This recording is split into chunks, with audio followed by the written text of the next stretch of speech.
चीज़ पर ध्यान देना है कि हम ऐसी कोई भी आदत हमारी ना हो जिसे हम छोड़ ना सकें। आप करने को सब काम कीजिए, लेकिन आधी किसी चीज़ के मत रहिए। तो देखने में आता है कि एक उम्र ऐसी होती है कि बच्चे जो किसी की मानते नहीं हैं,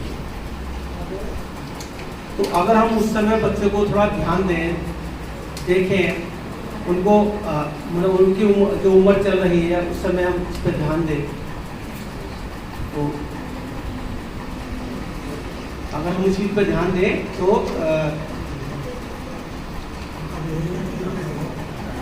ठीक रहेगा। हम क्या बहुत अच्छे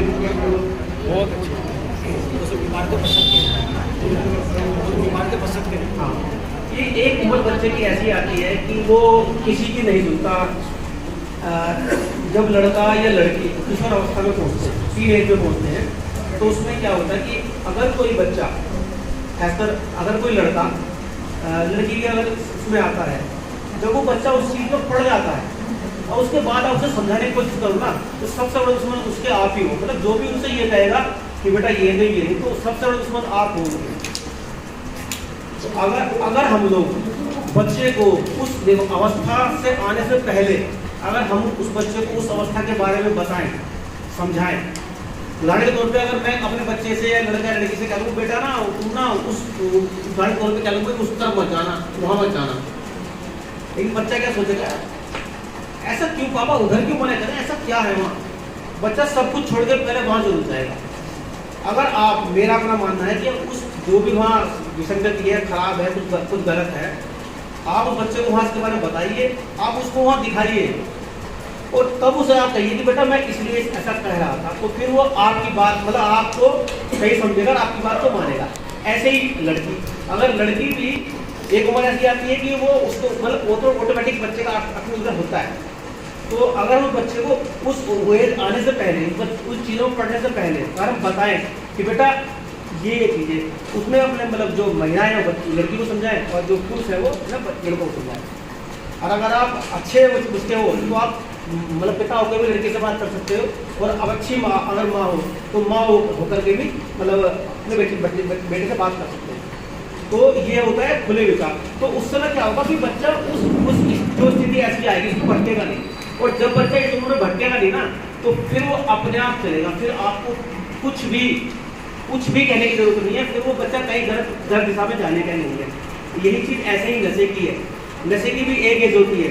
नशे में क्या होता है, अक्सर क्या होता है, मैं ही हूँ, तो अगर मेरे कोई जैसे कोई सर्किल है, फ्रेंड सर्किल है, और वो खाता पीता है और मैं उनके साथ अगर बैठने लगूँ तो वो मुझसे क्या कहेंगे, मतलब कहेंगे, मैं कहूँगा यार मुझे वो क्या खर्च हो रहे, मेरे कहेंगे यार ले ले, तो वो आदमी जरूर ले भी लेता है, लेकिन 2-4 बार तो पिलाएंगे और फिर बाद में कहेंगे ओए तू रोज तो पी लेता है, तो फिर मुझे भी सर्विस करना पड़ेगा, नहीं यार ठीक है।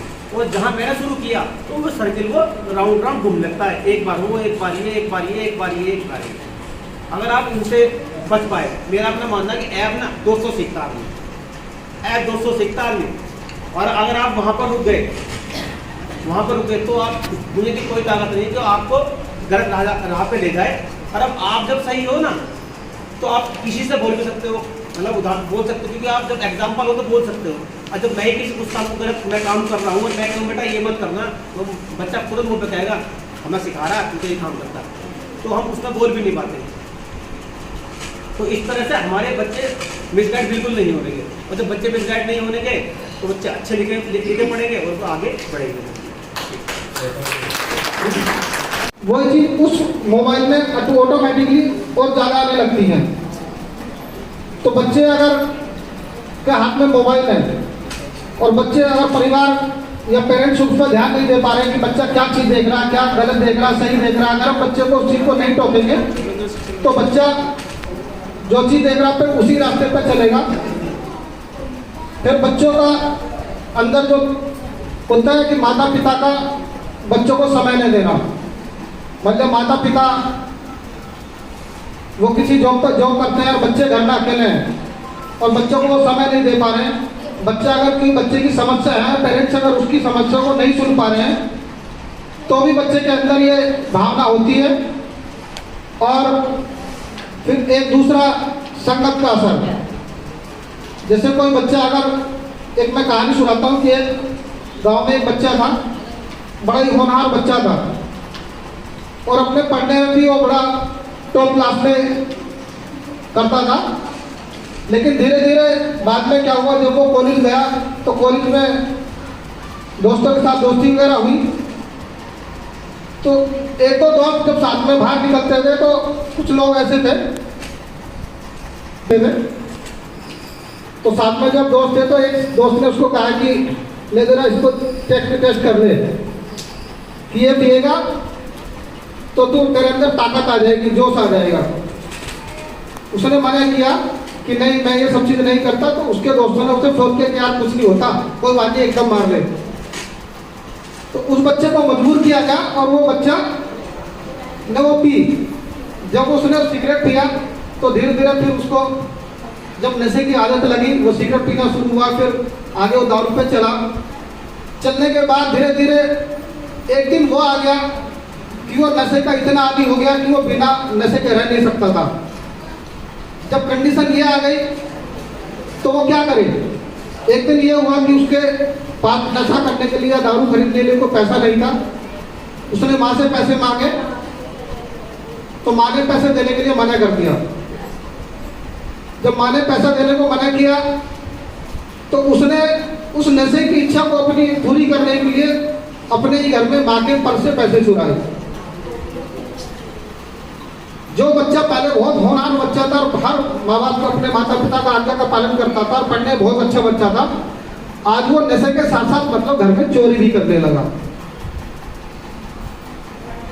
तो धीरे धीरे उसकी आदत बहुत बढ़ती गई और उसकी जो है किडनी वगैरह सब वो बेकार हो गई और फिर लास्ट में क्या हुआ कि उसकी मृत्यु हो गई।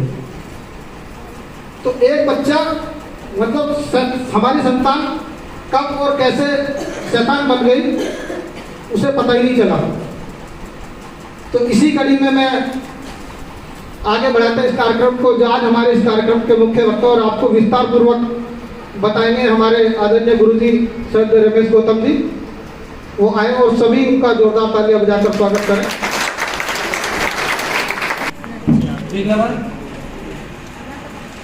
शिरोमणि जी को भी नमन।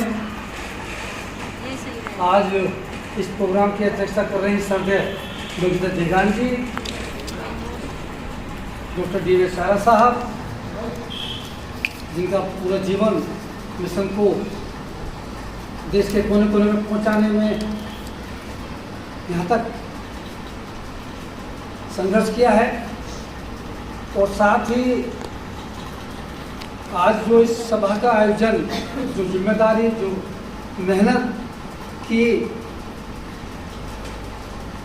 डॉक्टर अम्बेडकर संघर्ष समिति सेवानगर के पदाधिकारी और विशेषकर जेतवन बुद्ध विहार की तमाम टीम, श्रद्धेय योगेश जी, पिंकी बोध जी, जिन्होंने जिम्मेदारी ली, तो आप सबको भी बहुत बहुत साधु साधु साधु। और जितने भी समाज के जागरूक, विशेषकर हमारी बहन बेटियां, मैं यदि नाम लूँगा और नाम एक गलती से एक रह गया तो फिर मैं नहीं रह पाऊँगा। ये विशेषता है। तो इतने नाम लिए मैं तो वहीं बैठा पर मैंने दिखाई दिया, तो नाम लेने में समस्या ज़्यादा हो जाएगी। लेकिन समाज के सभी शीलवान, विद्वान, गुणवान, धनवान सभी लोगों को एक बार फिर सबको जय भीम,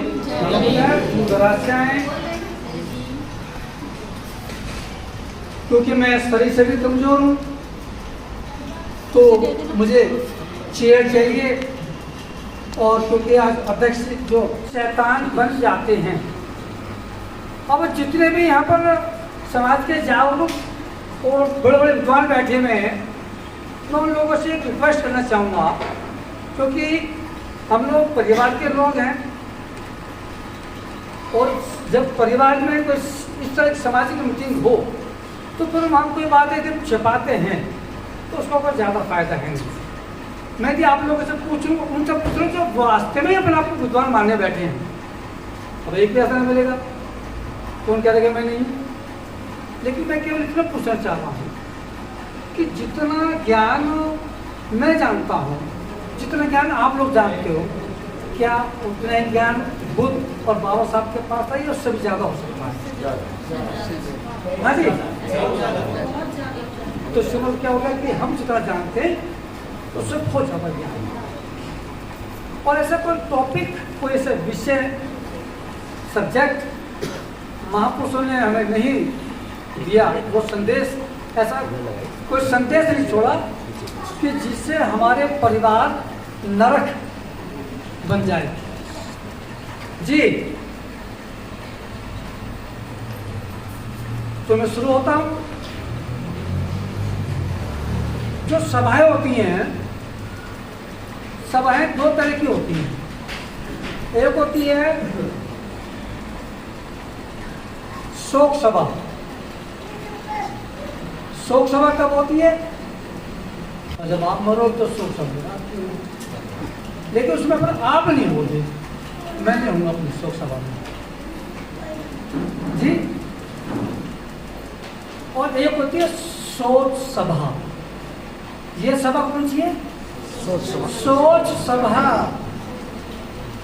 क्योंकि जब शोक सभा मेरी होगी, आपकी होगी, तो फिर हम कोई भी छोटी से छोटी या बड़ी से बड़ी व्यक्तियों में कोई बदलाव, सुधार, परिवर्तन नहीं कर सकते। तो बेहतर कौन सा ऑप्शन है? सोच सभा। तो ये कौन सी सभा है? सोच सभा। इसमें चांस है कि हम अपने जीवन में जो जाने अनजाने में जो गलतियां होती हैं, हम उसमें बदलाव, परिवर्तन, सुधार ला सकते हैं। तो इसलिए शोक सभा और सोच सभा। अब मैं जिन महापुरुषों के ऊपर चर्चा करने जा रहा हूँ, वो भगवान गौतम बुद्ध हैं, कबीर साहब हैं, रविदास जी हैं, बाबा साहब डॉक्टर अम्बेडकर हैं, पलटू में है, चोखा मेला हैं, और अन्य बहुत सारे हैं। उन महापुरुषों का ही दर्शन होगा, विचारधारा पर हम बात करेंगे। लेकिन इन विचारधारा को जानने के बाद में फिर आपको क्या मिलेगा? एक सवाल पैदा होता है कि भाई यहाँ कितनी दूर दूर से आप लोग आए भी हो, घंटे 2 घंटे लगेंगे भी, तो मिलेगा क्या? तो जो मिलने जा रहा है वो मैं थोड़ा आपको बता दूँ। इसको मैं कहानी के रूप में बताऊंगा, और कहानी इस प्रकार की है कि आप बात आप पर आती सीखिए ना, प्रत्येक व्यक्ति पर। आप बाजार जा कर के एक वाइट 2 का पत्थर का टुकड़ा मात्र 20 रुपये का खरीद के लाए, ठीक है जी। उस पत्थर को जो 20 रुपये का हम खरीद के लाए, उसका हम इस्तेमाल कहाँ करते हैं? नाली और चौखट पर रख करके, साइकिल, स्कूटर, मोटरसाइकिल। और ज़्यादा दिमाग ने काम किया तो आपने आटे का कनिस्तर के नीचे रख दिया, लगा दिया। और ज़्यादा दिमाग ने काम किया तो आपने दीवार में जो है वो छुपा दिया कि छोटी मोटी स्लिप हो गई। लेकिन वही पत्थर का टुकड़ा एक मूर्तिकार को मिल जाता है। एग्जाम्पल, किसको मिल जाता है? मूर्तिकार को, जो पत्थर काम का इस्तेमाल कर रहे थे। मूर्तिकार उसने क्या किया? एक मूर्तिकार ने बहुत सुंदर एक मासूम, एक बच्चे का फोटो। अब बच्चा किसका? बच्चा आपका, बच्चा आपका पोता हो सकता है, आप जो सबसे प्यारा हो, पोती हो सकती है, बेटा हो सकता है, बेटी हो सकती है, बहू तो किसी की प्यारी हुई है ना, तो इसलिए बहू का तो गड़बड़ हो जाएगा। उसकी स्टेचू, उसकी मूर्ति बना दी।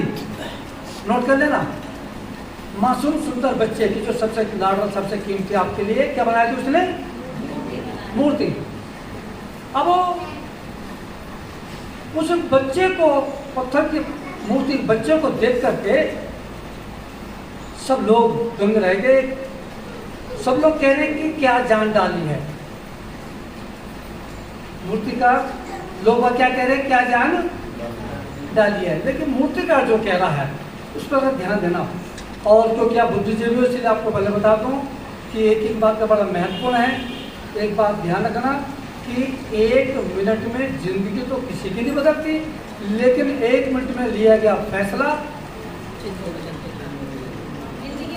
जिंदगी बदल के रख देती है। बस 1 मिनट का मूर्तिकार कह रहा है कि मैंने इसमें कुछ डाला नहीं है, मैंने इसमें से निकाला है। क्या निकाला? कि जो पत्थर में सुंदर मूर्ति सुंदर बच्चा तो पहले से भी था, मैंने तो इसको केवल तराश के निकाला है। जो वेस्ट था, जो बेकार था, जो था वो मैंने चाहिए थोड़े से छाट छाट के दूर कर दिया। लोग बात कह रहे कि आप जान डालिए, मूर्तिकार क्या कह रहा है कि मैंने डाला नहीं है, निकाला है। ये एक एग्जाम्पल आपको मैं इसलिए दे रहा हूँ कि बच्चे बहुत प्यारे होते हैं, बड़े कीमती होते हैं। उनमें त्रुटियों के कारण जो पत्थर 20 रुपए का था, क्लियर हो रहा है जी? आप और खासकर जो महिला हैं जिनके बच्चे हैं, माँ का दूसरा नाम होता माली। माँ का दूसरा नाम माली, क्योंकि एक पिता को बच्चे धोखा दे सकते हैं, लेकिन माँ को ज्यादा धोखा नहीं दे सकते। माँ को मालूम होता है कि मेरी बेटी या मेरा बेटा किस रास्ते पे चल रहा है। माँ की लापरवाही से ज्यादा बच्चे बिगड़ जाते हैं। एक एग्जाम्पल सुना रहा हूँ आपको, सच्ची घटना है। उत्तर प्रदेश में एक डाकू, बहुत बड़ा डाकू बन गया, ना जाने कितने डांके डाले, हत्या करे, लेकिन पुलिस एक दिन पकड़ा गया। डाकू हवालात में बंद, माँ को बुलवाया गया। माँ आए रोते हुए और रोते रोते करीब मेरे बेटे मेरे लाल फांसी लगने वाली है। तो डाकू ने कहा माँ रो मत, मेरे पास आ। माँ आई करीब और करीब आ, और करीब आई, माँ और करीब आ। माँ बड़ी खुश, क्योंकि डाका जिसने जहाँ जहाँ डाला, जहाँ जहाँ माल छुपाया, ये मेरे कान में बताएगा। आई करीब, हवाला से हाथ बाहर निकाले डाकू ने, माँ के बाल पकड़े और नाक चबा के खा गया। माँ ने मारा चाटा, उसने कहा तूने इतनी हत्या करी, इतने रेप करे और तूने अपनी माँ को भी नहीं बख्शा। तो डाकू ने पर एक बात कही कि माँ तूने मेरे चाटा आज मारा है। जब मैं स्कूल में छोटा था और जब मैं पड़ोसी स्कूल के बच्चों की जब मैं किताब कॉपी चोरी करके लाता था, जब मैं पड़ोस में से पैसे चोरी करके लाता था, तो मेरे चाटा तब मारती, तो मैं आज इतना बड़ा मार। आगे स्थिति कैसी हो रही है? हमारे बीच में सद है गुरु रेणु जी बैठी हैं, स्कूल चलाती हैं नगर में। मैं इनके स्कूल में गया तो स्कूल में जो बच्चे पढ़ते हैं हमारे ही खानदान के हैं। तो मैं गया और ये जो है खड़े होकर के बच्चों को समझा रही, चले देखो बच्चों, अब तुम लोग 1 साल हो गए स्कूल में आते आते, लेकिन तुम गाली बहुत देते हो आपस में, अबे तबे बहुत बोलते हो, और मैं आपसे बहुत स्ट्रिक्टली हो गई हूँ। और मैंने जो है एक चार्ट बना दिया कि यदि कोई बच्चा किसी को अबे कहेगा तो 20 रुपये, वो कहेगा अबे वो इधर आ तो 50 रुपये, कोई साला कहेगा गाली देगा तो 100 रुपये। ऐसे करते करते लिस्ट बना रही। एक बच्चा खड़ा हो गया, उन्होंने कहा गुरुजी आपने भी क्या 10, 20, 50, 100 रुपये पेनल्टी लगा रखे हैं नोट, तो मुझे तो ऐसे ऐसी गाली आती है 2000 रुपये का नोट सब कहाँ से सीखी? कहाँ से सीखी? इंग्लैंड से, अमेरिका से, जर्मन से, भूटान से नहीं आया। माहौल से, सोसाइटी से। इसलिए नोट कर लेना, जैसी मति वैसी गति, दुर्गति या प्रगति। रिपीट करो, जैसी मति वैसी गति, दुर्गति या प्रगति। अब आप खुद देखो आपके पास क्या है, दुर्गति है या प्रगति है। बल्कि ये मैं ये कहता हूँ कि दुर्गति में प्रगति है तो ज्यादा। क्लियर हो रहा नहीं हो रहा जी? स्थिति कैसी हो रही है? हमारे बच्चे हमारे कारण से महापुरुषों के इतिहास को तो जान नहीं रहे, पढ़ नहीं रहे, लेकिन आरक्षण के बलबूते जो आप सुख सुविधाएं दे रहे हो, जो समाज सुख सुविधाएं आज दे रहे हैं, उनके उसके कारण बच्चे बिना परों के उड़ रहे हैं। एक घटना याद आ रही है। एक बार क्या हुआ कि कुछ मच्छर एक कॉलोनी में रहते थे और मच्छरनी थोड़ा, क्योंकि जब आप सुनोगे तो आगे सुना पाओगे। अब मैं आप लोगों के लिए है वो सुनाने नहीं है यहाँ। मच्छर और मच्छरनी के भी 2-3 बच्चे, तो वो मम्मी पापा जाएं और उनको खाने के लिए ला के दें और कहा कि तुम्हें यहीं रहना है।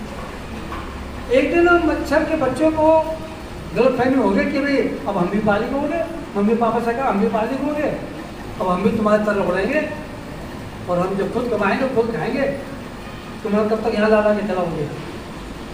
तो मच्छर और मच्छर ने कहा, यानी मम्मी पापा ने कहा कि बेटे तुम अभी छोटे हो, नादान हो।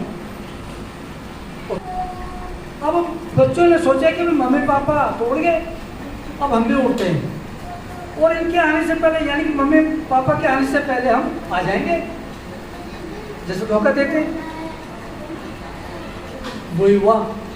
अब वो उड़ गए तो क्या हुआ कि वापस आ गए टाइम से पहले। मम्मी पापा को बताया कि मम्मी पापा आप तो कह रहे लोग बड़े खतरनाक हैं, लेकिन हम उड़े और लोगों ने ताली बजाई हमारे उड़ने पे। मम्मी पापा ने माता ठोक लिया, अरे मूर्ख हो तुम, इतने नादान हो तुम, धूर्त और दुष्टों को, मक्कारों को, गद्दारों को नहीं जानते। ये तुम्हारे उड़ने पर ताली नहीं बजा रहे थे, ये तुम्हें कुचलने के लिए, मसलने के लिए ताली बजा रहे थे।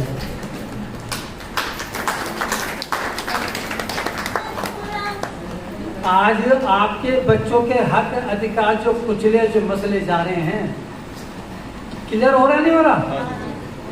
नहीं हो रहा? बिना पंप के दौड़ रहे हैं और उसकी कीमत चुकानी पड़ेगी। इसलिए जैसी मति वैसी गति, दुर्गति या प्रगति।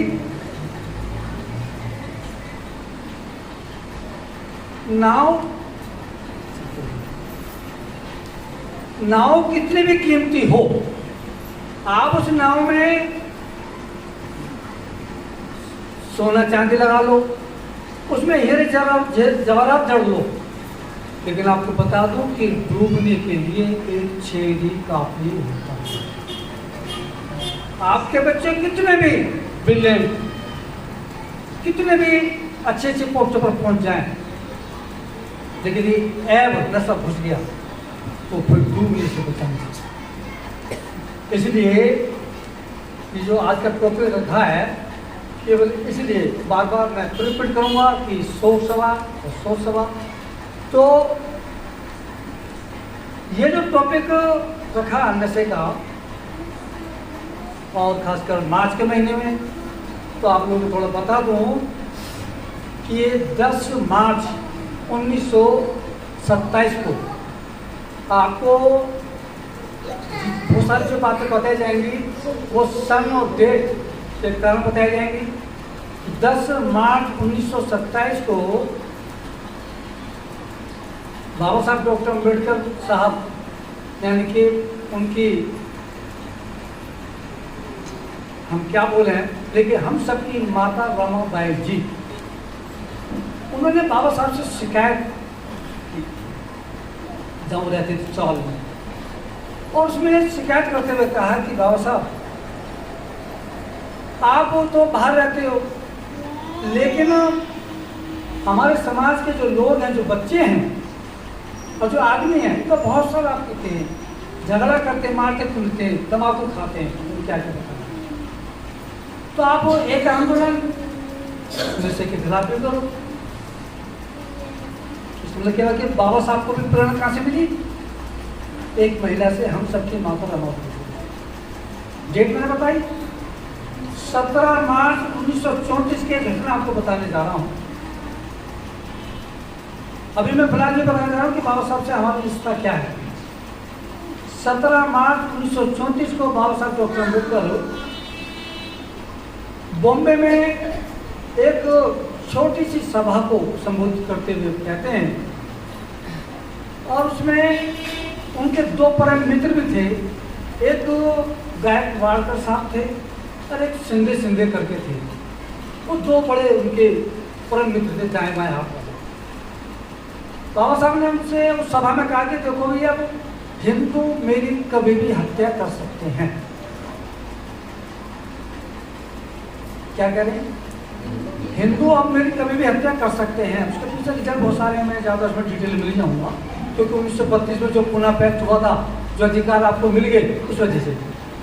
तो मेरी हत्या के बाद भी आप लोगों के यहाँ दलित शोषित पीड़ितों का जो उद्धार पान का जो आंदोलन है वो रुकना नहीं चाहिए। और यदि पैसे के कारण रुकता है तो मेरे 2 मकान हैं, और दोनों मकान मैंने एक करमवीर सिंधे, एक गायकवाड़ साहब, इनके नाम लिख दिया है। तो मेरे दोनों मकान बेच के इस आंदोलन को मैं खर्च किया। और आजकल के नेता तुम्हारे मकान बिकवाने के भी चक्कर में लगे हैं।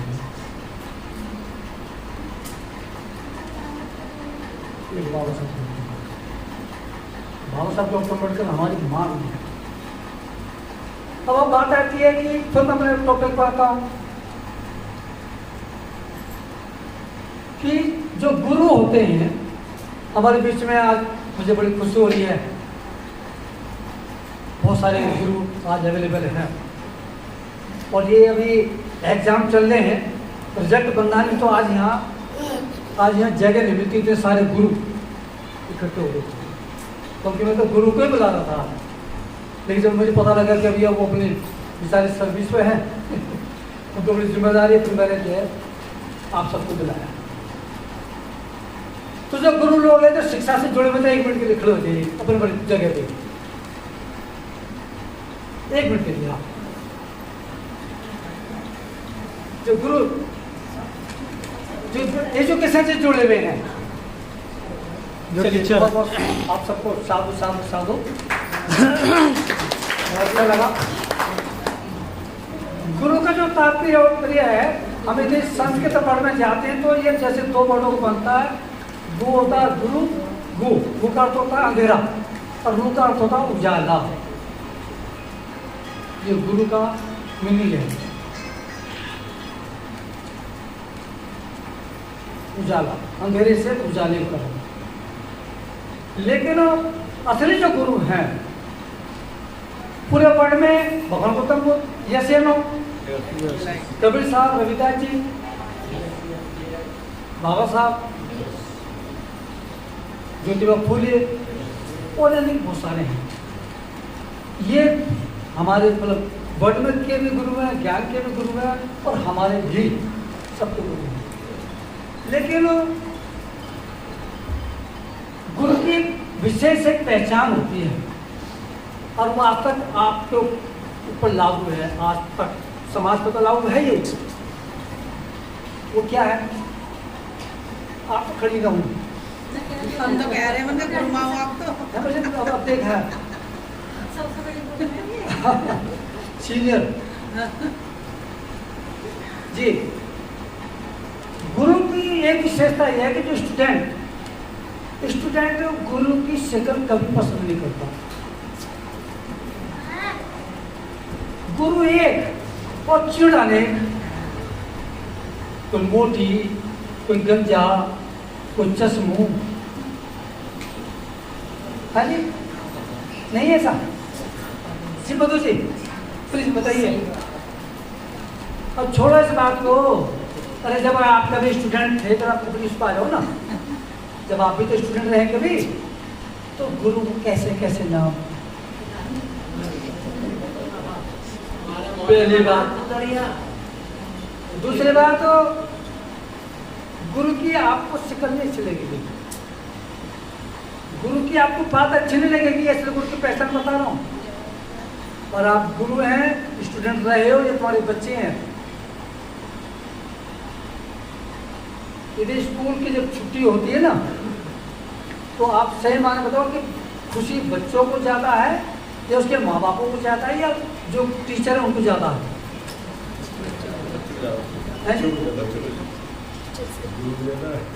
जैसे घर पहुंच गए तो मम्मी पापा की आवाज़ छाती पे ये पड़ा है ना।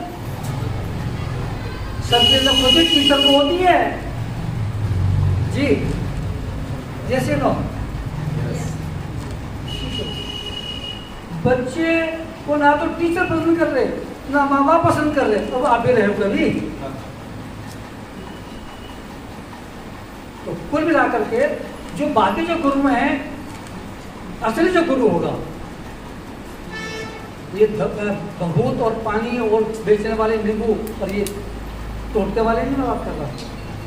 बाबा साहब डॉक्टर अम्बेडकर कितने भी खूबसूरत हो, दुनिया कितनी उनको सलाम कर रही हो, इंग्लैंड की महारानी एलिजाबेथ रोते रोते कहती है कि मुझे तो दुख इस बात का है केवल कि डॉक्टर अम्बेडकर महान व्यक्ति 12 नाते पैदा किया है।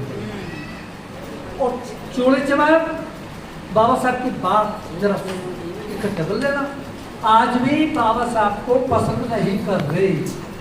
तुम्हारे खानदान के, मेरे परिवार के नहीं कर रहे, तुम्हारे खानदान के नहीं कर रहे, बना जाओ मीटिंग में कभी। तुम 100 लोगों से कहो चोले चमारों से, देखो भाई नेता पेता तो हो ना, भाषा भी मेरे ऐसे रहेगी। तो तुम सोचो, जो कलवे ललवे अनपढ़ गंवार जाहिल जुआरी शराबी आवारा लुच्चे गुंडे जो मेरे खानदान में आपके खानदान में हैं, उनसे कहो जरा बाबा साहब की मीटिंग में चलो। तुम्हारे कहने से 100 लोगों से कहना, 2 लोग शायद मुश्किल से आएंगे। तो वो पसंद न कर रहे बाबा साहब को, बुद्ध को नहीं पसंद कर रहे, कबीर साहब को नहीं पसंद कर रहे, ऐसा है नहीं है। तो मैंने क्या कहा, असली जो गुरु है उसकी शिकल, उसकी बातें, और जब वो बोल रहे हैं, आप बोल रहे हैं, आप पढ़ा रहे हो, तो आपकी बात अच्छी नहीं है। अब उसकी वजह क्या है? असली गुरु को जो पहचान बता रहा हूं वो ये कि आपकी जो चीज नहीं है वो तो आपसे छीन लेंगे। अब देखो मैं फिर बता रहा हूं कि जितना ज्ञान आपके पास है, मेरे पास है, उतना ज्ञान नहीं है, ये नोट कर देना। हम घमंड में बहुत घूम रहे हैं कि मैं बहुत कुछ जानता हूं, जिसकी मट्टी खराब है। तो यहाँ दिमाग का गेम, दिमाग यदि है तो इस्तेमाल कर लेना, चैलेंज के साथ हो तो। असली गुरु यानी जो मैं जिन महान की बात कर रहा हूं, इनकी ये ऐसे गुरु है कि जो चीज आपकी नहीं है वो तो वो छीन लेंगे, और जो चीज आपकी है वो आपको वापस लौटा देंगे। अभी क्लियर नहीं हो रही, क्लियर करता हूँ। आपकी क्या चीज नहीं है, जो चीज आपकी नहीं है वो तो वो छीन लेंगे, ले लेंगे। वो कौन सी चीज है? क्या आपका अपमान आप पसंद करते हो? है नहीं है। आप गरीबी, लाचारी, बेबसी है नहीं है। तो बाबा साहब डॉक्टर अम्बेडकर ये हमें उन्होंने हमें गरीबी दी, लाचारी दी, बेबसी दी, अपमान दिया, शोषण दिया या छीना? छीना। बुद्ध ने भी छीना, बाबा साहब ने भी छीना, कबीर साहब ने छीना, लेकिन हमें क्या दिया? सम्मान, स्वाभिमान, शिक्षा। क्लियर हो रहा है? तो जब वो आप जैसे लोगों को भी इनकी शक्ल पसंद नहीं आ रही, तो जो अनपढ़ गंवार जाहिल ढाई गरीब खासकर जो नेता हैं, क्या इनको समझ में आएगा?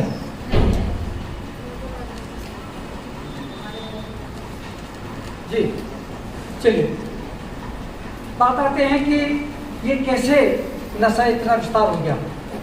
तो फिर मैं बार बार कह रहा हूँ, दिमाग का इस्तेमाल करना यदि हो तो ये चैलेंज है भाई,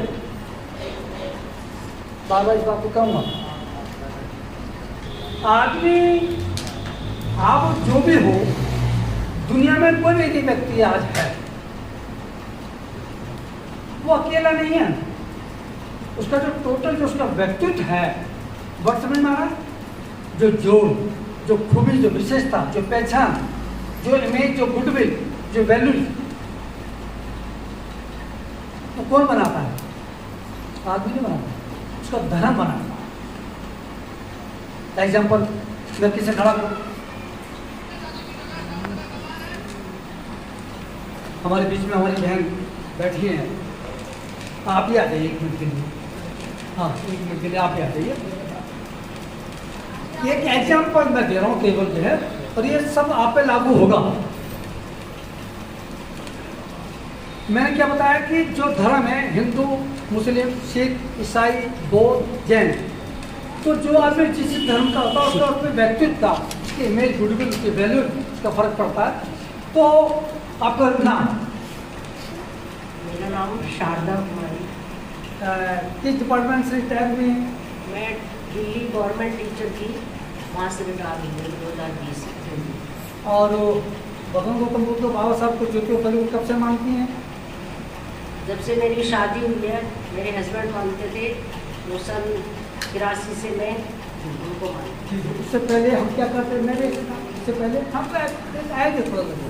उससे पहले नाम तो सुनते थे, एक बाबा साहब थे, उन्होंने हमारे समाज का बहुत कल्याण किया और ऐसे शिक्षा वगैरह सब उन्होंने दी थी। बट मेरे जो नाना जी थे वो दिल्ली रहते थे, तो वो बताते थे कि बाबा साहब का जब भाषण होता था तो अथाह लोग जाते थे वहाँ पर, और हम भी जाते थे। Thank you. अब आज बोल रहे हैं, हाँ जी, ताली बजाओ। तो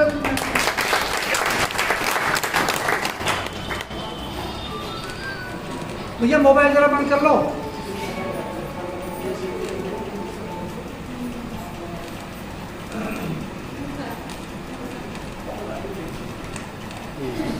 तो अभी आपने देखा है इनका, मैं जो बता रहा था व्यक्ति का व्यक्तित्व, इमेज, गुडविल, वैल्यू,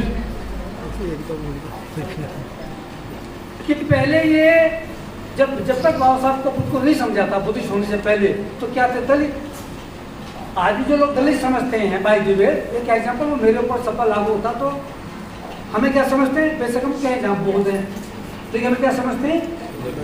हाँ जी, दलित। और दलित जो है वो 4 नंबर के नीचे है, पक्का। हिंदू में आगे। अब मैं जो इसका और थोड़ा क्लियर कर दूँ, व्यक्ति का, बच्चे का कैसे व्यक्तित्व निर्माण होता है। आप देखेंगे कि जो इस्लाम है, मुसलमान जो हैं, मुसलमानों के एक खासियत बताने जा रहा हूँ।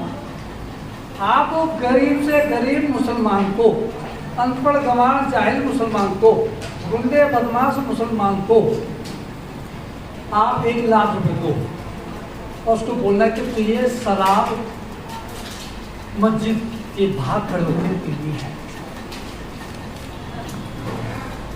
पिएगा? पी नहीं सकता। ये सुन लेना, क्यों नहीं पी सकता? क्योंकि उसके धर्म में गुनाह है, और जिसने पी भी ली तो पूरा समाज उसका बहिष्कार करता है। राइट? एक सरदार जी अनपढ़ हो, गंवार हो, जाहिल हो, गरीब हो, किसी भी कंडीशन का हो, बेसिकली सब लोग गिर सकते हैं, नोट कर लेना। उस सरदार जी को आप बोलो कि तुझे गुरुद्वारे के सामने एक बस सिगरेट में 2 घूंट मारने हैं, हाँ जी, पिएगा? नहीं पिएगा। पी नहीं सकता, पी नहीं सकता, इसलिए पीते भी नहीं है। तो क्या हुआ? उसका जो व्यक्तित्व है सरदार का, किसकी वजह से हुआ? सिख धर्म की वजह से। उसकी वैल्यूज और एक जो दलित है, जो सॉरी मुसलमान है, वो मस्जिद के सामने नहीं पी सकता, मस्जिद में नहीं पी सकता, राइट। दलितों में, हिंदुओं में आप ऐसा मंदिर बताओ कि जिस मंदिर में आप भांग, सुल्फा, गांजा, शराब पी के नहीं जा सकते। ये अपने भगवान को नहीं पिला सकते।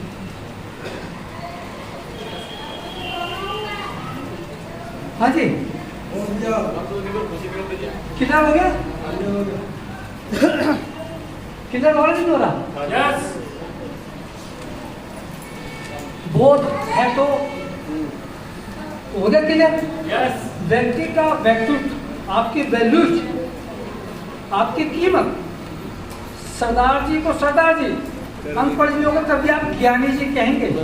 आप कितने बड़े ज्ञानी हो जाओ, नीच के नीच कहलाओगे। इसलिए कार्ल मार्क्स ने कहा कि धर्म एक अफीम है। इसलिए बाबा साहब डॉक्टर अम्बेडकर ने हमको जो फोर्थ धर्म जो दिया, बुद्ध का जो मार्ग दिया, क्योंकि पंचशील अभी आप लोगों ने अध्ययन किया है, अभी हमने सुना ही है, ग्रहण किया ही है, लेकिन पाली भाषा में। और पाली भाषा में मैं सबकी पांचों की बात तो नहीं करूँगी। लास्ट का जो सूत्र है, जो पंचशील है, वो है सुर्रा मेरे मजहब पमा ठाणा बेर मिल सकमत समाधि आमीन। इसका अर्थ क्या है? इसका अर्थ सीधा सीधा यही है कि मैं आज से कोई भी कच्चा पक्का भांग, सुल्फा, गांजा, शराब से दूर रहने की शपथ लेता हूँ। तो जो बुद्धिस्ट हैं, जितनी तरक्की, जितनी प्रोग्रेस बुद्धिस्टों के परिवार ने करी है, उतनी शायद दलितों को नहीं करी। तो रास्ता ही है। तो रास्ता दिया किसने है? ये बाबा साहब ने दिया है। इसलिए मैं थोड़ा सा वापस आता हूँ। बेटा हेलो, क्या तो चुप बैठ जाओ या बाहर जाओ। इन बच्चों को ना जबरदस्ती, मोहल्ले के मोहल्ले जो बर्बाद हो रहे हैं, उसका क्या कारण है? हाँ जी, नशा। अब नशा कहाँ से आता है? मैंने बताया कि संस्कार कहाँ से आएंगे। पैदा बच्चा हुआ, शराब के हाथ किस पर चढ़ रही है? शराब के हाथ, पान का जोड़ा, लौंग का जोड़ा। और आप पूजा और आगे करो, भोले शंकर पर पहुंच जाओ, कांवड़ लेने चले जाओ, और जा रहे गुरु ऐसा, मार्ग ऐसा, पतन। जा तो रहे, गाने भी सुन लो कि जय जय जय शिव शंकर, और कांटा लगे ना कंकड़, और प्याला तेरे नाम का पिया। और घर वाले खुद अपन को लेने आएंगे। जी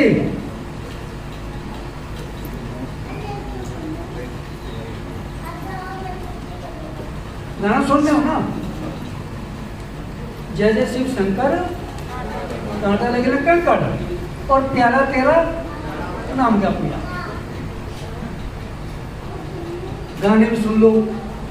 अब ये बताओ, इस तरीके से गाने से मतलब बच्चों पे क्या असर पड़ेगा?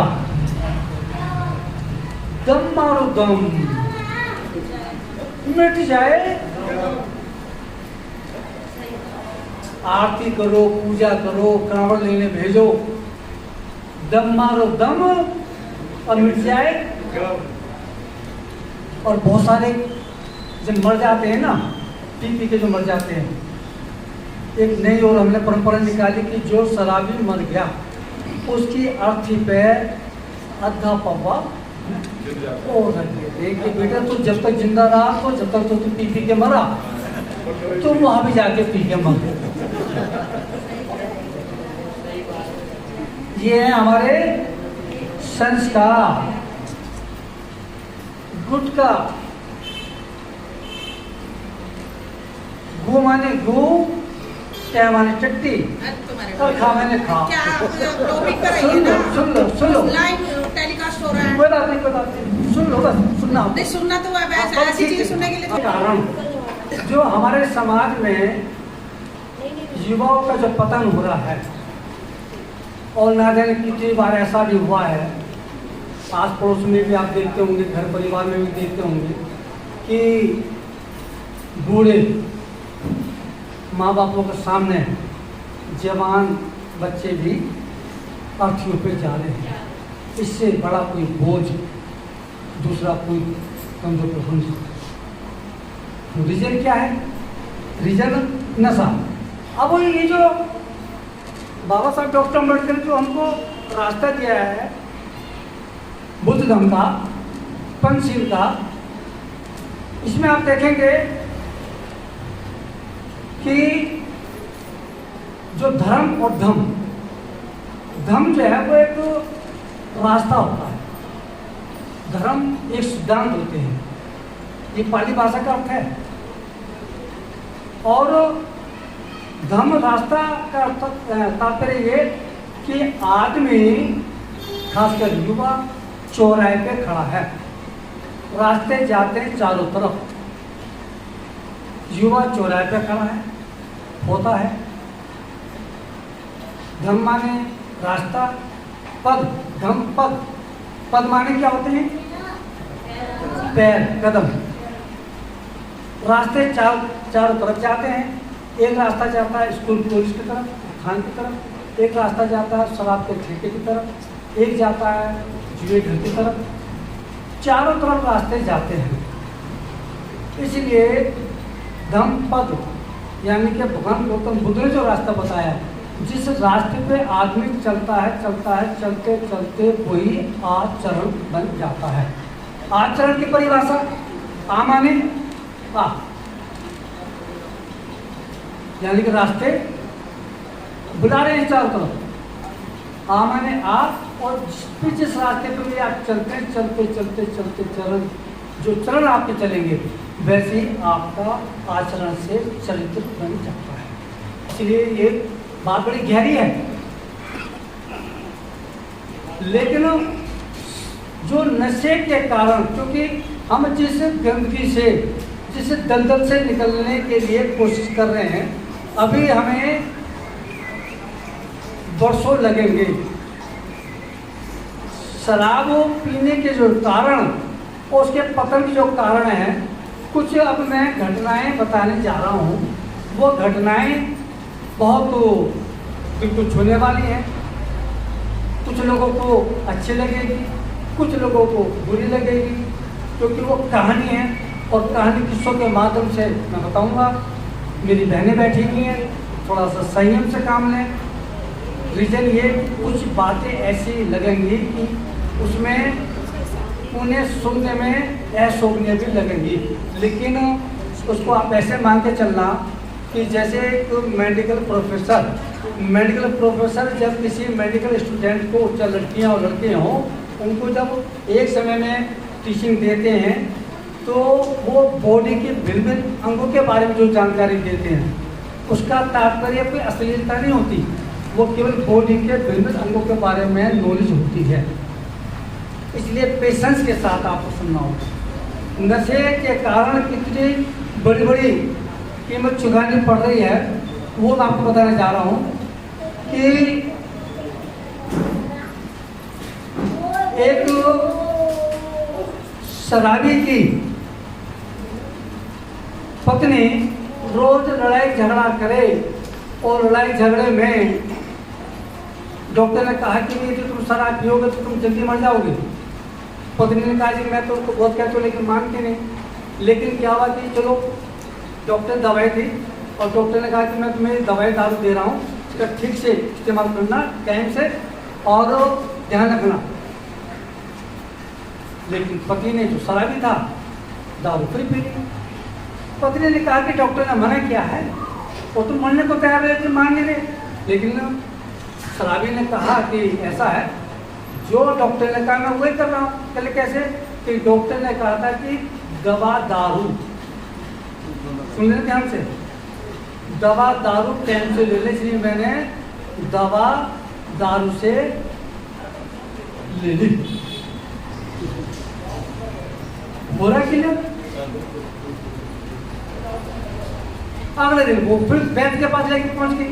वैद्य ने कहा कि भाई तुम्हें तो बिल्कुल छोड़ देनी है और ये दारू की वजह तुम ये अजवाइन लेना। ठीक, लेकिन पति फिर पी के बैठ गया। पत्नी ने फिर कहा कि तुम तो मतलब जो है ना डॉक्टर के माने, वैद्य के माने। तो पति ने कहा कि भाई, पति ने कहा कि जो वैद्य ने कहा मैं तो वही कर रहा हूँ। कहले कैसे? कि वैद्य ने तो कहा था कि आज वाइन लेना, मैंने आज वाइन ले लिया। ऐसे रास्ते निकाल लेते हैं। एक शराबी कि कैसे कैसे दुर्गति होती है, शराब कितना पतन कितना विनाश तक लेके जाती है। एक शराबी की पत्नी, 3-4 बच्चे, एक जगह रहते थे परिवार के साथ, लेकिन शराबी की सोसाइटी ज़्यादा खराब होने की वजह से पत्नी ने, उसके परिवार के लोगों ने फैसला किया कि भाई कुछ दिनों के लिए पति को सोसाइटी से अलग कर देते हैं। पति को करीब 100 किलोमीटर दूर भेज दिया। भेजने के बाद में पत्नी ने कहा कि तुम मुझे वहाँ से कमा करके पैसे भेजते हैं ना, इससे फायदा ये रहेगा कि तुम सोसाइटी से दूर रहोगे शराबी दोस्तों से और बच्चे पढ़ेंगे, मैं इनको पढ़ा लिखा लूँगी। वही किया, लेकिन हुआ क्या, वहाँ जाकर के शराबी ने अपनी सोसाइटी फिर ढूंढ ली और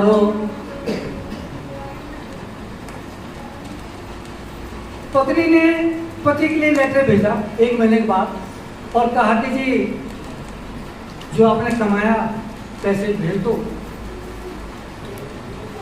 स्कूल की फीस भी देनी है, किराए का मकान भी देना, दूध वाले को भी देना है, डॉक्टर को भी देना है। पति ने कहा कि प्यारी पैसे तो अभी नहीं है, अगले महीने भेजूँगा, लेकिन तुझे प्यार, बच्चों को प्यार, पप्पी भेज दी। किस अगले महीने पत्नी ने फिर लेटर डाला, उसने फिर वही लिख दिया कि प्यारी पत्नी पैसे तो नहीं है लेकिन तुझे प्यार, बच्चों को प्यार। ऐसे करते करते 3-4-5 महीने हो गए। सब बच्चे थोड़ा बात बोलो। 3-4 महीने हो गए, पत्नी परेशान, पति पैसा न भेजे। पत्नी ने एक लेटर लिख के भेज दिया, उस पर लिखा कि जी अपने पति के लिए लिखा कि ऐसा है, अब आपको पैसे भेजने की आवश्यकता नहीं है। कहले क्या होगा, समाधान हो गया? कहले हाँ। कहले कैसे? कि जो आपने हर महीने पैसे ना भेज के पप्पी भेजते रहे, किस भेजते रहे, मैंने वो किस 2-3 तो दे दी स्कूल वाले को, 3-4 दे दी मैंने राशन वाले को, कुछ दे दी मैंने किराए मालिक को। समझ रहे हो ना? इसी कदर दुर्गति। इसलिए जैसी मति वैसी गति, दुर्गति या प्रगति। शराब ने जितना विनाश किया है इतना किसने नहीं किया। इसलिए आपका जो कांवड़ के दिन बात कर रहे हैं, तो मैं समझता हूँ कि कांवड़ एक ऐसा त्योहार, एक ऐसा भगवान भी है कि वहाँ यदि पहली बार कोई बच्चा भी जाए तो मैं समझता हूँ कि नशे करने का एक डिप्लोमा, एक कोर्स हो सकता है। अभी सरदार सुरेंद्र पत्रकार महोदय ने एक कहानी सुनाई थी, कहानी बहुत मार्मिक थी। उसी कहानी को मैं और आगे पूरी करता हूँ। ध्यान रखना कि जितना नुकसान बहुत सारी चीज़ें नहीं करती, उतना नुकसान एक चीज़ करती है और उस चीज़ तक हम लोग अभी पहुंच नहीं पाते। वो क्या है? वो ये कि आपके जो बच्चे हैं उनके मित्र कौन कौन हैं। पहले दुनिया में जितने भी शराबी जुआरी, जितने भी नशेड़ी जो बेचारे मर भी चुके, बर्बाद हो गए, उसमें से एक भी आदमी नहीं चाहता कि मेरा अपमान हो, मुझे लोग बुरी नजर से देखें, मुझे धुतकारें, मैं नशे के लिए क्या क्या मुझे करना पड़ता है। लेकिन जरा सोचो, दुनिया में एक भी माँ बाप ऐसा नहीं चाहता, दुनिया में एक भी आदमी ऐसा नहीं चाहता कि मैं अपराधी बनूं। लेकिन आप देखेंगे कि दुनिया की जेलें छोटी पड़ रही हैं। दुनिया की बात छोड़ दो, हम इनकी भारत की बात करें जहाँ हम रह रहे हैं, तो आप देखेंगे कि भारत की जेलें इतनी कम पड़ रही हैं कि अपराधी ज़्यादा और जेलें कम। जैसे नो तो माँ बाप भी नहीं चाहते और आदमी भी नहीं चाहता, तो फिर ये हो क्या रहा है? ये अपना में सवाल है नहीं है? क्या भगवान ने लिख दिया है किस्मत में? ये ऐसे लिखा हुआ कुछ तो बात है। तो मेन जो बात ये, हर जितने भी दुनिया में व्यक्ति है जो बच्चा है 12-15 साल के बाद में, खासकर हर बच्चे का दोस्त होता ही है कोई ना कोई। और दोस्त का संबंध, रिश्ता एक ऐसा है कि ये कभी भी ख़त्म नहीं होता। यानी कि हमारे बीच में सर डॉक्टर साहब बैठे हुए हैं, आपकी उम्र करीब करीब 80 ईयर्स है, 80 साल या 90 साल या 100 साल के भी हम हो जाएंगे, तो हमें कोई ना कोई तो दोस्त चाहिए। इतना महत्वपूर्ण रिश्ता होता है। दोस्त का दूसरा नाम होता है दीपक। दोस्त और दीपक, दीपक से आपके घर में रोशनी भी होती है। दीपक जलता तो रोशनी भी होती है। लेकिन दीपक यदि गलत जगह लग जाए तो घर को जला के भी अंधेरा कर। इसलिए दोस्त और दीपक आपके जीवन में, किसी के भी जीवन में दोस्त का बहुत महत्व है कि दोस्त आपका मंगलकारी है या अमंगलकारी है। इसलिए मित्र और इत्र किधर हो रहा है जी? मित्र और इत्र, इत्र मीन्स सेंट, खुशबू। मित्र की वजह से ही क्या तो आपका जीवन महकेगा या दहकेगा। जेल में जितने भी लोग बंद हैं, अपराधी तो 1% मुश्किल से, और 1% अपराधी इत्तेफाक से लड़ाई झगड़े में बन जाता है, लेकिन 98% जो अपराधी हैं वो बस किसी न किसी मित्र के कारण जो है। इसलिए मित्र और मित्र, आप देखेंगे जो बड़े बड़े जुआरी, बड़े बड़े शराबी, बड़े बड़े विनाशकारी, बड़े बड़े जो गुंडे हैं, वो जब पैदा में बड़े मासूम थे, आखिर हुआ क्या, कैसे बन गया?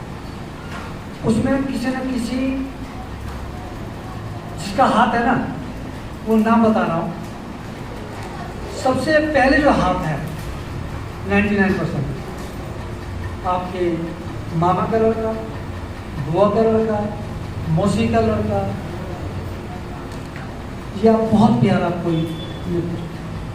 दुश्मन नहीं, दुश्मन यदि दुश्मनी भूलना चाहे, दुश्मन यदि दुश्मन के पास जूस लेके आए, दूध लेके आए कि वे पी ले, तो दुश्मन उस पर शक करेगा, उसे बचेगा। लेकिन सबसे पहले शराब का जो पैक जो जिद करता है, जो पिलाता है, जो विनती करता है, जो हिम्मत बढ़ाता है कि कुछ नहीं होगा, तो ये मेरी कसम, तुझे तेरी भाभी की कसम,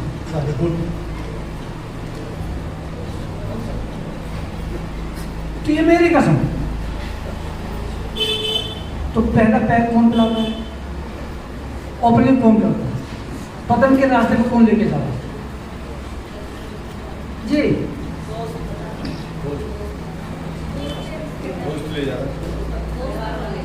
पहली सिगरेट, पहला कस,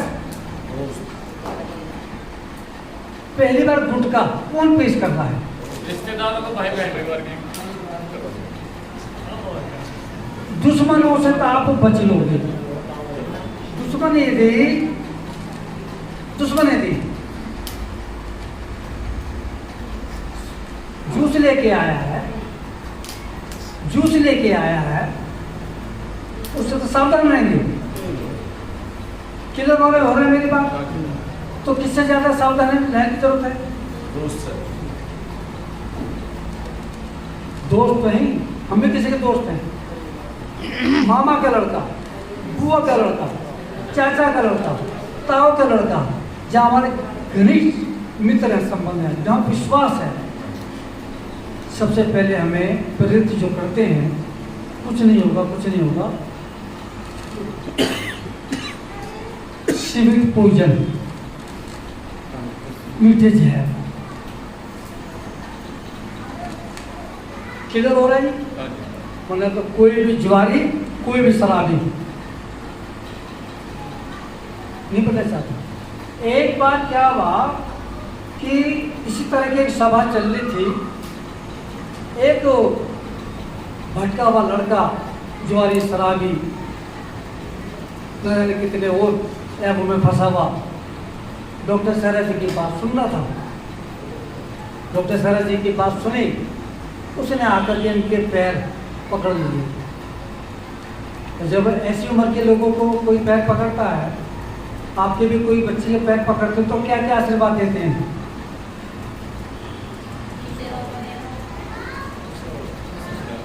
जी ये कहते हैं ना, ये कॉमन है। बेचारे कोई पाँव दबा दे तो उसी हिसाब से फोड़े फुर्जे से फलो, बच्चे से फलो, क्या बोलते हैं?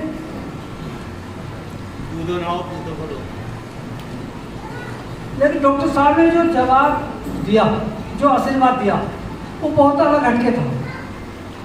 उन्होंने कहा कि भाई मेरे पैर मत पकड़ो, यदि तू अपना उद्धार चाहता, अपना भला चाहता, अपना विकास चाहता है, तो मेरे पैर मत पकड़, अपने ही पैर पकड़। बात कुछ अटपटी है,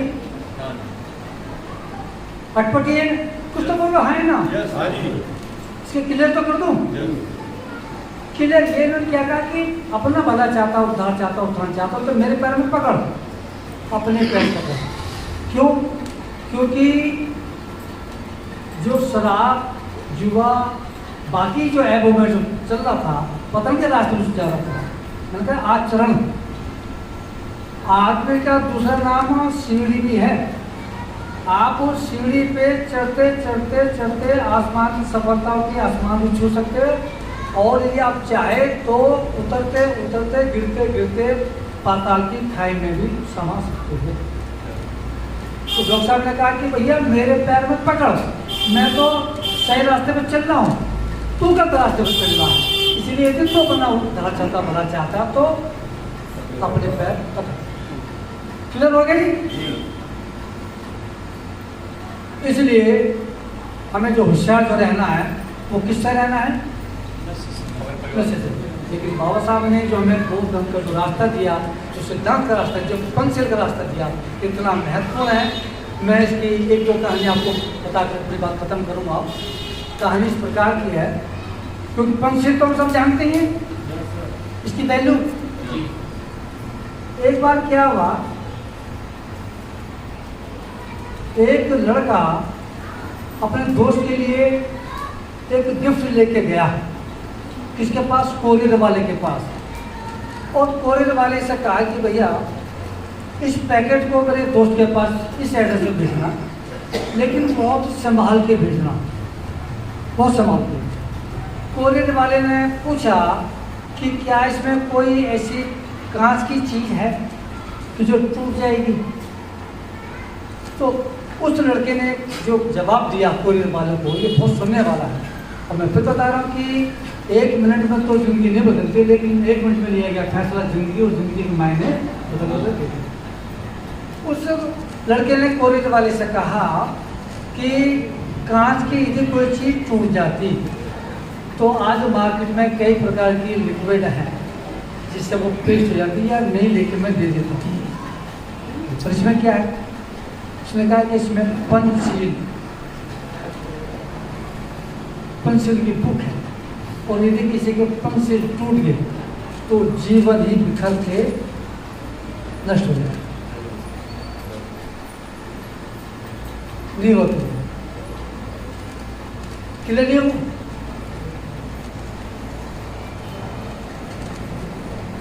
ऐसी बात बहुत कीमती है, बड़ी गहरी है। और गहरी बात बताओ तो खुश हो, और जो बताओ ये दमारू काम मुझे ये क्या बात हो गई? अब मुझे तो डर है कि खाने का मन ना कर रहा हूँ, डर से बात कर रही है। तो हमने कहते गुटका, तो गुटका की मीनिंग है तो खाने का मन कर रहा हो, फिर ये क्या बात होगी? तो ठीक नहीं है, इसका कैसे बेल लगाऊंगा? जी, कहने का तात्पर्य इतना गंभीर होता है। एक बार क्या हुआ कि एक भिक्खु और एक शराबी, भिक्खु और शराबी दोनों गांव में जा रहे थे। रास्ते में एक नाला पड़ा, नाला क्रॉस करना था। शराबी तो उसी गांव का, बार बार शराबी उस नाले को कूदने की कोशिश करे लेकिन रुक जाए। बंते जी भी नाला पार करने की कोशिश कर रहे थे लेकिन रुक जाए। बंते जी ने कहा शराबी से कि भाई ऐसा है, ध्यान से पार करिए, यदि गिर गया तो दाग लग जाएगा। उस शराबी ने बंते जी से भी ज्यादा कीमती बात कही। शराबी ने कहा कि बंते जी, हम तो रोज गिरते रहते हैं, हमारे दावों की कोई गलती नहीं, हमारे पास तो कितने दाग हैं, लेकिन आप पे दाग लग गया तो फिर दुनिया में कोई ऐसी साधन नहीं है।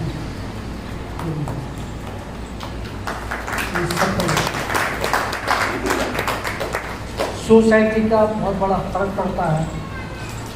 एक बार एक शराबी की दोस्ती हो गई ना पीने वाले से।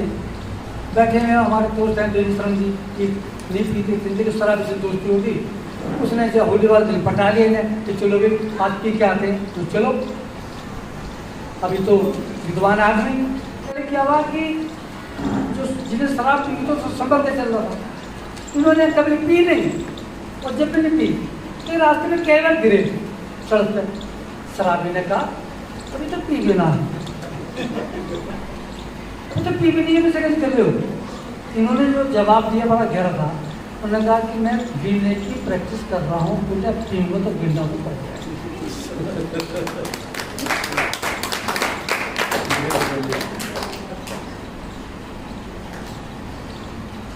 जी, गिरना तो पड़ेगा। कुल मिलाकर के जो बाबा साहब डॉक्टर अम्बेडकर ने हमें भगवान गौतम बुद्ध का मार्ग दिया, जो पंचशील का जो मार्ग दिया, आप यदि बुद्धिस्ट हैं तो आपकी इमेज, आपकी गुडविल, आपकी तरक्की, आपके परिवार में सुख शांति। आप यदि दलित हैं, हिंदू हैं तो भोले शंकर, ब्लैक मदर, कृष्ण, उसके हिसाब से आपका व्यक्तित्व होगा। आप नशे करो, आज जब आपके देवी देवता भी नशे कर रहे हैं तो आपको ऑब्जेक्शन क्या है? गाने गाने, फिल्मी गाने को गा के बताया ना, ये मैंने तो नहीं बनाए गाने, दुनिया ने देखी, दुनिया की आँख खुल रही है, हमारे लोगों की आँखें मिच रही हैं। इसलिए 10 मार्च 1927 को जो परम पूज्य माता सावित्रीबाई फुले ने बाबा साहब डॉक्टर अम्बेडकर से कहा कि जी नशे के विरुद्ध भी एक आंदोलन चलाएं, और बाबा साहब ने उसको फिर आगे बढ़ाया, और फिर 56 में जो उन्होंने सोच समझ के जो मार्ग, जो रास्ता दिया, ये इतना उत्तम कार्य है। इसलिए अभी मैंने इस्लाम धर्म के बारे में बताई, सिख धर्म के बारे में बताई, ईसाई धर्म के बारे में बताई, हिंदू धर्म के बारे में बताई। इसलिए जैसी जिसकी मति वैसी उसकी गति, दुर्गति या प्रगति। तो आज के लिए इतने काफ़ी हैं। आप सब लोगों ने मुझे शांतिपूर्वक सुना। आप सबके लिए बहुत बहुत साधुवाद, बहुत बहुत धन्यवाद।